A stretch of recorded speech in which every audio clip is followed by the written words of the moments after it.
जनाब कुछ इस तरह सूरत हाल है। नहर भरी सी अज अपनी पानी की वारी वे ते आ नरमा तुसी अपना वेख लो।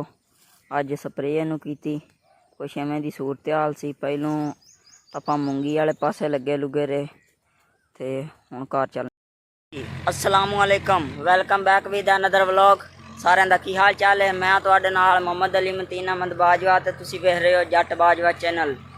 जिवें कि मैं तुहानूं वाहवा देर पहलों भी दस्सिया सी आपां नाम बदलना चैनल का ते बदल के कुछ छोटा जिहा नाम रखना है क्योंकि अपने चैनल का नाम बहुत तगड़ा है ते कुछ शॉर्ट करने ते गर्मी बहुत ज़्यादा पसीना आ रहा मैनू ते टाइम ही तकरीबन होया पिया 6:45 का ते मैं हाँ ब्लॉग शुरू कर दिए। तो जनाब आपां डंगरां नूं मगरी कढ़ के पा दी है ते इधर जनाब अभी ताला वज गया, काम शम निबड़ गया। इधर नीदा साहब आए ने रूटावेटर मारन, वो तुहानूं विखा के उन्हां नाले मंजी खड़ी करन वाली वो करनी है। जनाब मंजी खड़ी करन वाली इहनूं इत्थे ही खड़िया कर दिंदे आ ते अपने हाल है वेखो जिहड़े आपां लुको के रखे सन। नीदा रूटावेटर मारी जांदा। इधर तुसीं चेक करो,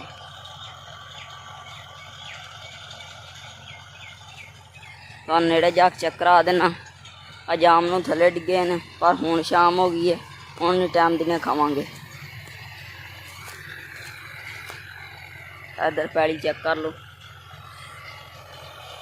ये पट्ठियां पुट्ठियां वाले वज रहा। फीट 480 बमार रूटावेटर 42 कटर। इधर यदि परफॉर्मेंस वेख लो आ रहा। इधर बाकी तुम सीन चेक कर लो। जनाब नीदा रूटावेटर फेर रहा। इधर तुम चेक कर लो।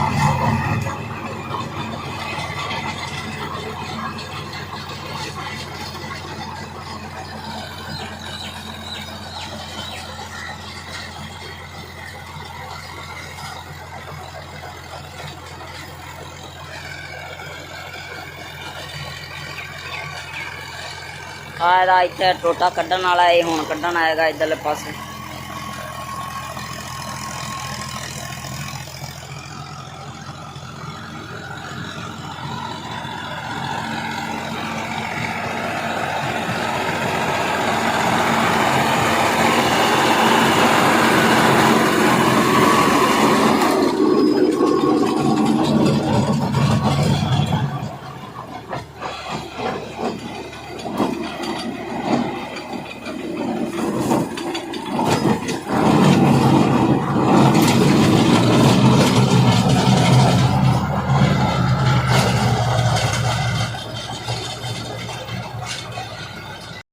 ओके जी, आपां बाइक का मारन लगे कट ते चलने हुण कार वाल।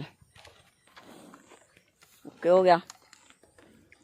हुण हवा भी चल पई है, तो हुण आपां चल पे ते हवा भी नाल ही चल पई। लो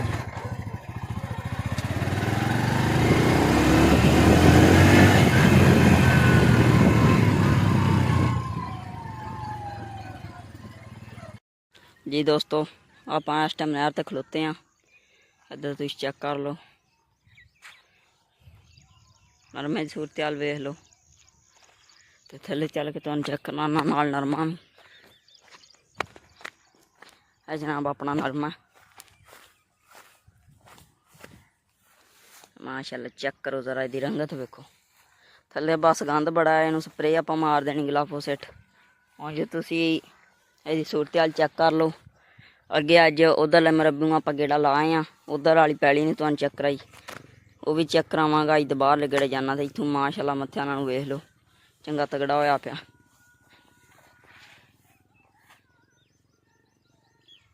ये तो मक्खी ने कट हमला किया, जी उधरले पासे पैली है ना वो बहुत मक्खी ने अटैक किया। एक बारिश होर हुई तो नरमा माशाल्लाह बंदे नूं लुका जाना।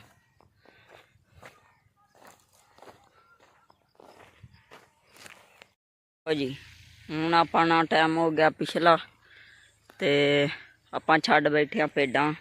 आख्या हुण ये रज लैन, ਅੱਜ ਸਾਰਾ ਦਿਨ ਗਰਮੀ ਬਹੁਤ ਪਈ ਹੈ ਤੇ ਹਾਫ ਤਾਫ ਕੇ ਤੇ ਹੁਣ ਜਨਾਬੇ ਵਾਲਾ ਭੇਡਾਂ ਛੱਡ ਲਈਆਂ। ਇੱਧਰ ਤੁਸੀਂ ਚੈੱਕ ਕਰ ਲਓ, ਪੱਠੇ ਖਾ ਰਹੀਆਂ ਨੇ ਤੇ ਗਰਮੀ ਪੈ ਰਹੀ ਬੇਸਤੀ ਬੇਤਾਸ਼ਾ। ਪਰਲੇ ਪਾਸੇ ਉਹ ਨਰਮਾ ਵਾਈ ਜਾਂਦੇ ਨੇ, ਆਪਾਂ ਵਾਹਣਾ ਸੀ ਪਰ ਅੱਜ ਸਾਰਾ ਦਿਨ ਗੁੰਮ ਹੀ ਬਹੁਤ ਰਿਹਾ। ਪੱਖੇ ਤੋਂ ਇਲਾਵਾ ਦਿਲ ਹੀ ਨਹੀਂ ਸੀ ਕਰਦਾ ਬਹਿਣ ਤੇ। ਹੁਣ ਵੀ ਹਵਾ ਵੇਖ ਲਓ, ਕਦੀ ਕਦੀ ਚੱਲਦੀ, ਉਦੋਂ ਵੀ ਨਹੀਂ ਪਸੀਨਾ, ਉਦੋਂ ਵੀ ਨਹੀਂ ਸੁੱਕਦਾ। ਇਹ ਹਾਲਤ ਚੈੱਕ ਕਰ ਲਓ, ਡੁੱਬਿਆ ਪਿਆ ਮੈਂ ਪਸੀਨੇ ਦੇ ਨਾਲ। ਤੇ ਹਵਾ ਜੇ ਚੱਲੇ ਵੀ ਤੇ ਲੱਗਦੀ ਨਹੀਂ, ਅੱਬਲ ਤਾਂ ਚੱਲਦੀ ਨਹੀਂ। ਤੇ ਸਾਰਾ ਦਿਨ ਹਫਣ ਤਫਣ ਤੋਂ ਬਾਅਦ ਦਿਨ ਡੁੱਬ ਚੁੱਕਿਆ। ਤੇ ਅੱਜ ਦੇ ਵਲੋਗ ਨੂੰ ਵੀ ਦਿਓ ਇਜਾਜ਼ਤ। ਅੱਲਾ ਹਾਫਿਜ਼। ਮਿਲਾਂਗੇ ਆਪਾਂ ਅਗਲੇ ਵਲੋਗ 'ਚ। ਉਮੀਦ ਹੈ ਅੱਲਾ ਮੀਆਂ ਆਪਣੀ ਰਹਿਮਤ ਕਰੇਗਾ, ਬਾਰਿਸ਼ ਪਏਗੀ, ਮੌਸਮ ਠੰਡਾ ਹੋਏਗਾ।